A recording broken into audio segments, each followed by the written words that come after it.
Salam Kerahiman. Hari ini 19 Maret. Kita akan baca dari 1218 dan 1219. Membahas tentang novena Kerahiman Ilahi hari kelima. Kita mulai ya. Dalam nama Bapa dan Putra dan Roh Kudus. Amin. 1218. Hari kelima.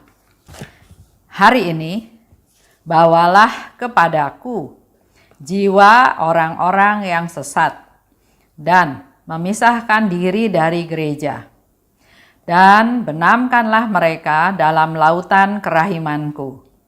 Setiap kali mereka mencabik-cabik tubuh dan hatiku, yakni gerejaku, aku merasakan sengsara yang pedih.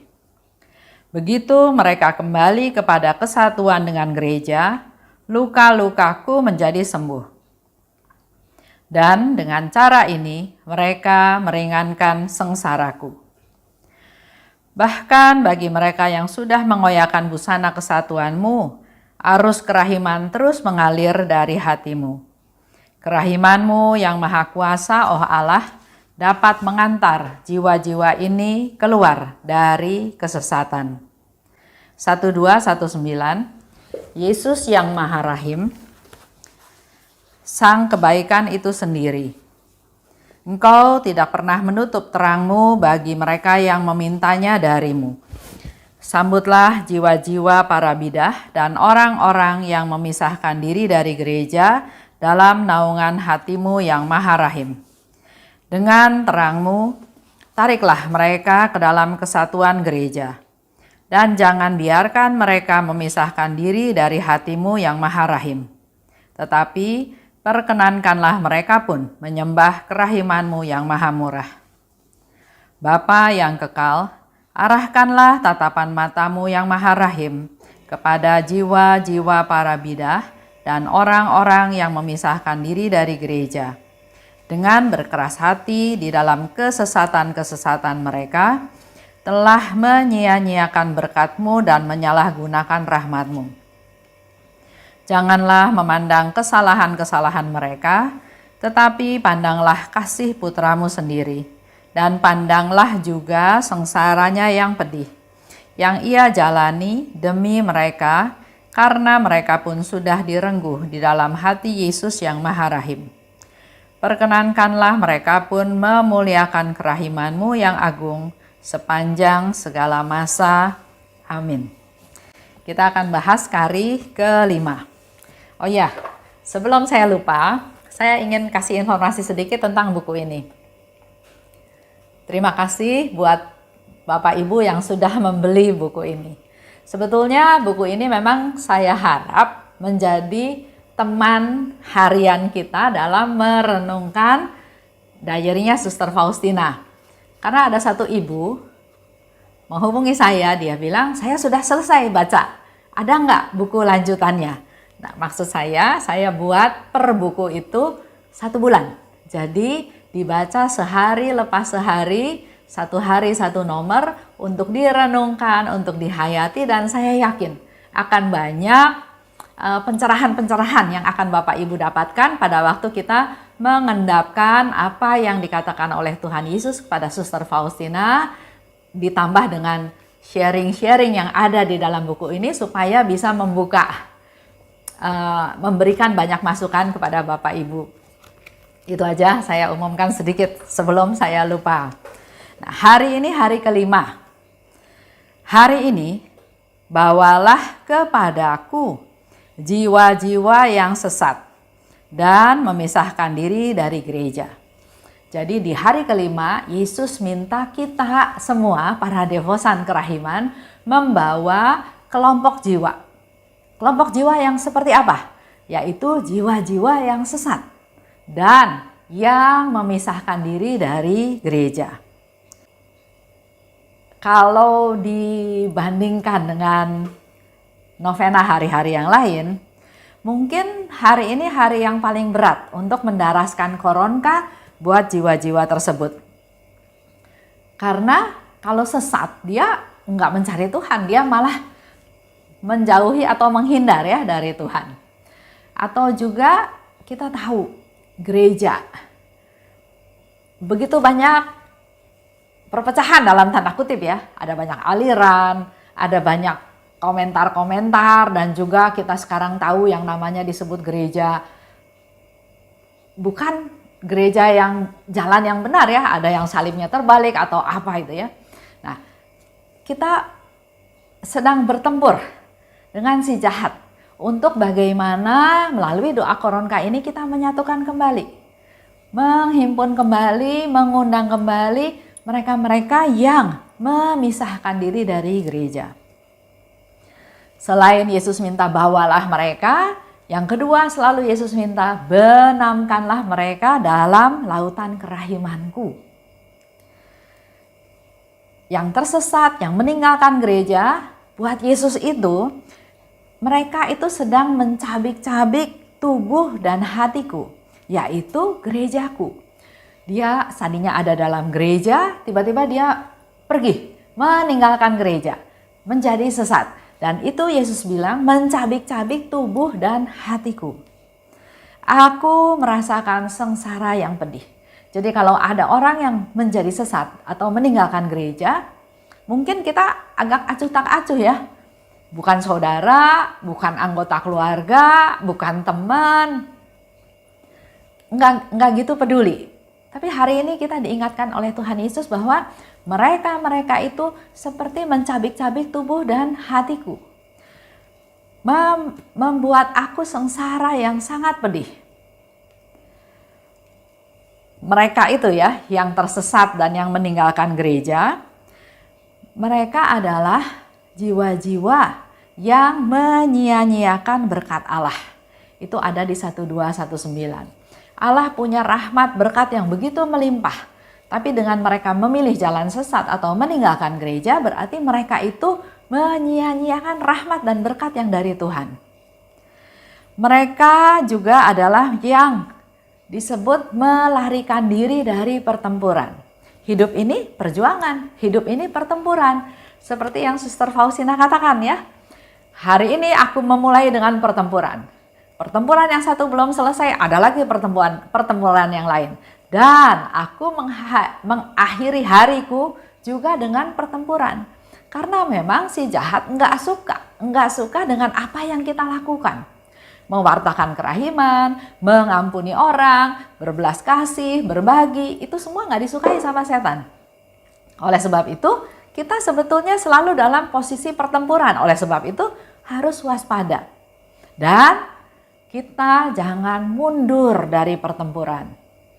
Jangan merasa kalah, jangan merasa menyerah, tapi tetap setia, konsisten dengan Tuhan, karena Tuhan tidak mungkin membiarkan kita tergeletak. Karena Tuhan nggak mungkin membiarkan kita, anak-anak yang dikasihinya, untuk berjuang sendiri. Minta kekuatan dari Tuhan, minta penyegaran dari Tuhan, Tuhan pasti kabulkan. Itu dikatakan ya, orang yang melarikan diri dari pertempuran, itu ada di 287. Itulah orang-orang yang termasuk sesat dan meninggalkan diri, meninggalkan gereja. Orang yang tersesat adalah seperti domba yang terlepas dari kawanannya. Kita tahu cerita ya di Alkitab, ada 100 domba, ada satu yang tersesat. Si gembala itu meninggalkan yang 99 dan mencari satu yang sesat. Artinya di sini Yesus juga sangat peduli pada mereka. Jangan sampai mereka hilang. Dan kita semua diminta oleh Tuhan untuk membantu Tuhan, untuk berdoa, membawa jiwa-jiwa yang sesat tersebut, membenamkan jiwa-jiwa tersebut dalam lautan kerahiman Tuhan. Jiwa yang sesat itu adalah orang yang berjalan maunya sendiri. Dia mencari sesuatu yang menurut dia itulah jalan yang dia mau jalani. Misalnya, saya baru akan hidup bahagia kalau saya bisa punya rumah dan mobil. Nah, itulah target itu dia kejar, dia cari terus ya, dengan segala macam persoalan, tantangan, pergumulan, terus. Dan mungkin saja di tengah jalan, dia disikut sama temannya. Dan supaya dia targetnya tercapai, mungkin yang dia lakukan juga sikut lagi teman yang lain. supaya tujuannya tercapai. Dia terus berjalan, akhirnya dia sendiri lupa untuk pulang. Itulah yang disebut orang yang tersesat. Waktu dia mau pulang, dia udah nggak bisa nemuin jalan kembali karena yang ada di depan dia adalah saya harus mencapai target tersebut, saya harus membalas dendam kepada orang yang merugikan saya, yang menyusahkan saya, yang membuat saya menderita. Jadi fokusnya udah beda. Dan orang-orang itu termasuk disebut orang sesat karena dia sudah tidak tahu lagi jalan pulang. Orang seperti itu hidupnya dalam bahaya karena dia semakin mengejar cita-citanya, dia semakin jauh dari Tuhan. Akhirnya supaya cita-citanya tercapai, dia mungkin melakukan kebohongan. Dia melakukan hal-hal yang ilegal mungkin ya, atau hal-hal yang pokoknya segala macam cara saya harus lakukan supaya saya bisa mencapai puncak. Di dalam pekerjaan, hal itu kelihatannya lumrah ya. Berjuang, mencari posisi lebih tinggi, karena posisinya lebih tinggi, otomatis kursinya lebih sedikit. Karena kursinya lebih sedikit, maka persaingannya makin ketat dan mulailah ada sistem suka tidak suka, ada sistem koneksi, ada sistem bahkan kalau di sini yang kita dengar ada sistem sogok. Saya mau posisi itu, saya bayar ini. Hal-hal seperti ini membuat kita yang barangkali dalam posisi tersesat makin tersesat. Dia bisa seperti itu, saya juga bisa. Dia melakukan hal-hal yang ilegal, saya juga bisa. Karena target saya adalah mencapai tujuan tersebut. Nah, ini adalah orang-orang yang dalam posisi bahaya. Bahaya, istilahnya tuh sangat mudah diterkam, diambil oleh si jahat. Menjadi jahat. Orang yang tersesat juga bisa kita contohkan adalah orang yang hidupnya merana. Orang-orang itu butuh doa kita. Dia kayak putus asa, nggak tahu lagi harus jalan mana yang dia pilih ya. Itu harus banyak kita doakan. Misalnya contoh, ada orang yang mudah jatuh dalam kesesatan dan ikut bujukan setan. Contoh ya, ada seorang bapak. Dia punya teman main, 3-4 orang.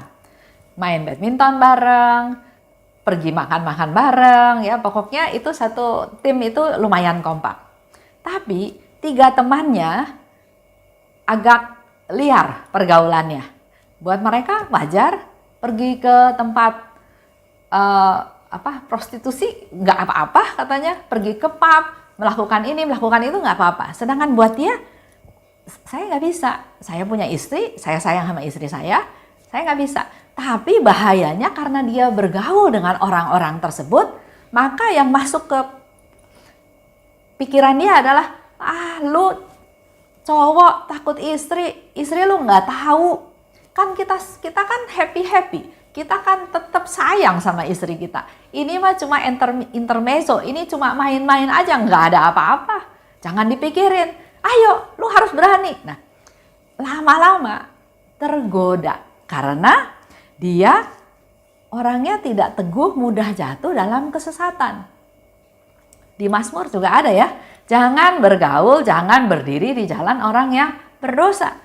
Kita ini lemah, kita ini terdiri dari daging. Dengan banyak hal, dia akhirnya jatuh. Dia ikutlah sama teman-temannya, bertemulah dengan seorang wanita yang dia pikir nggak ada kelanjutannya. Taunya dia ketemu sama perempuan yang jahat, yang malah ngiket dia dengan cara, kalau kamu nggak membiayai saya kasih tahu istri kamu bahwa kamu selingkuh sama saya. Akhirnya dia terpenjara oleh si perempuan itu. Dia membiayai, uangnya diambilin banyak sampai jatuh miskin. Setelah miskin, apa yang dilakukan? Tetap karena perempuan itu dasarnya jahat, dia kasih tahu juga ke istrinya bahwa suami lu itu main gila sama gua, katanya gitu ya. Dia di sana putus asa, dia kesel, dia sedih, dia malu. Karena ada banyak utang, akhirnya dia masuk penjara. Nah, di dalam penjara itu dia bilang, saya mau bunuh diri aja, saya malu. Jadi dia ikat badannya dengan kawat ya, kabel kawat listrik atau apa. Tujuannya supaya dia udah mati kesetrum, selesai. Tapi Tuhan masih terus kasih dia kesempatan untuk bertobat.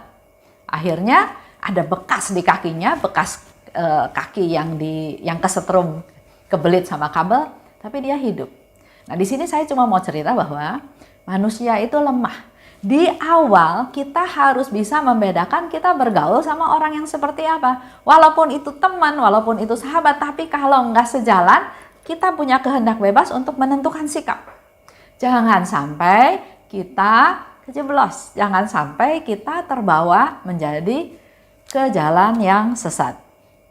Nah, tapi Yesus tetap memberi kesempatan mereka untuk bertobat. Karena Yesus katakan, begitu mereka kembali kepada kesatuan dengan gereja, luka-lukaku menjadi sembuh. Dan dengan cara ini, mereka meringankan sengsaraku. Yesus sudah kasih alasannya kenapa kita perlu berdoa, membawa jiwa-jiwa tersebut dan benamkan dalam lautan kerahiman. Karena Yesus tadi katakan kan, dengan mereka kembali, maka luka-lukaku menjadi sembuh dan meringankan sengsaraku. Artinya, kalau kita melakukan apa yang Yesus minta, secara tidak langsung kita menyembuhkan luka-luka Yesus, kita juga meringankan penderitaan Yesus. Itu untuk hari kelima. Untuk lebih lengkap, Bapak Ibu bisa baca dari buku ini, buku yang saya buat ya, buku Pesta Kerahiman Ilahi. Karena di sini saya bahas lebih detail. Tapi intinya tadi sudah saya katakan semuanya mengenai novena hari kelima. Selanjutnya, kita diajak untuk berdoa. Berdoa kepada Yesus dan juga berdoa kepada Bapa. Itu ada di 1219. Kita ulang ya, baca lagi. Yesus yang Maha Rahim, Sang Kebaikan itu sendiri, Engkau tidak pernah menutup terang-Mu bagi mereka yang memintanya darimu. Sambutlah jiwa-jiwa para bidah dan orang-orang yang memisahkan diri dari gereja dalam naungan hati-Mu yang Maha Rahim. Dengan terang-Mu, tariklah mereka ke dalam kesatuan gereja, dan jangan biarkan mereka memisahkan diri dari hati-Mu yang Maha Rahim. Tetapi perkenankanlah mereka pun menyembah kerahiman-Mu yang Maha Murah. Itulah doa permohonan kita pada Yesus untuk jiwa-jiwa yang sesat dan yang meninggalkan diri dari gereja. Nah, sedangkan doa kepada Bapa kita katakan, Bapa yang kekal, arahkanlah tatapan mata-Mu yang Maha Rahim kepada jiwa-jiwa para bidah dan orang-orang yang memisahkan diri dari gereja. Dengan berkeras hati di dalam kesesatan-kesesatan, mereka telah menyia-nyiakan berkat-Mu dan menyalahgunakan rahmat-Mu. Janganlah memandang kesalahan-kesalahan mereka, tetapi pandanglah kasih putra-Mu sendiri. Dan pandanglah juga sengsaranya yang pedih, yang Ia jalani demi mereka, karena mereka pun sudah direngkuh ke dalam hati Yesus yang Maha Rahim. Yesus datang ke dunia untuk menyelamatkan semua orang. Berulang kali Yesus katakan khususnya orang-orang yang berdosa. Orang-orang berdosa yang malang. Oleh sebab itu, dalam doa kita pada Bapa, kita juga mohon Bapa memandang jiwa-jiwa tersebut. Perkenankanlah mereka pun memuliakan kerahiman-Mu yang agung sepanjang segala masa. Amin. Itu yang kita lakukan di hari yang kelima. Itu aja sedikit tambahan pengumuman tentang buku tadi ya. Semoga Bapak Ibu bisa menikmati apa yang Bapak Ibu sudah baca dan menggali terus rahmat dari Tuhan. Terima kasih. Amin. Dalam nama Bapa dan Putra dan Roh Kudus. Amin. Salam kerahiman.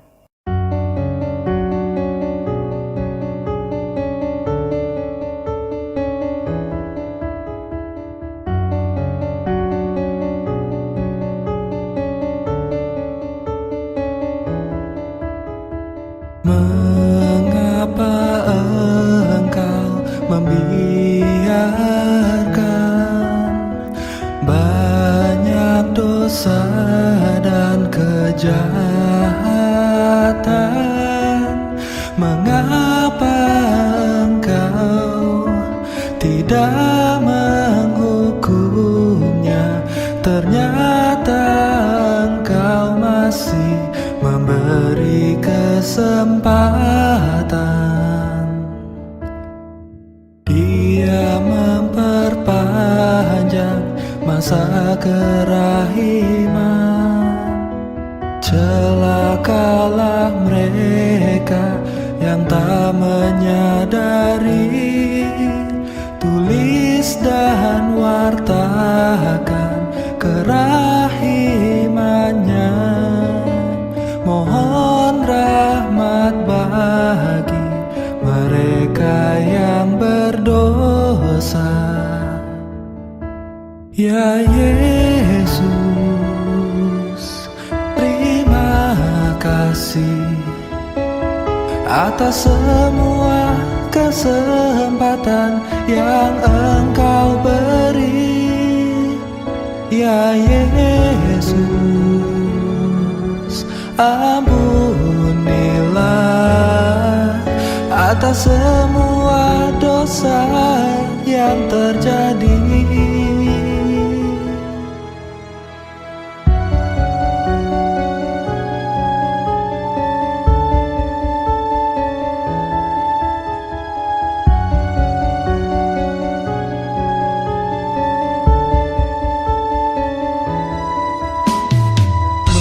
Mengapa Engkau membiarkan banyak dosa dan kejahatan?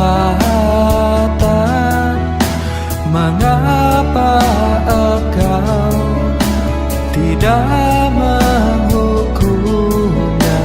Ternyata Engkau masih memberi kesempatan. Dia memperpanjang masa kerahiman. Celakalah mereka yang tak menyadari. Tulis dan wartakan kerahimannya. Mohon rahmat bagi mereka yang berdosa. Ya Yesus, terima kasih atas semua kesempatan yang Engkau beri. Ya Yesus, ampunilah atas semua dosa yang terjadi. Ya Yesus,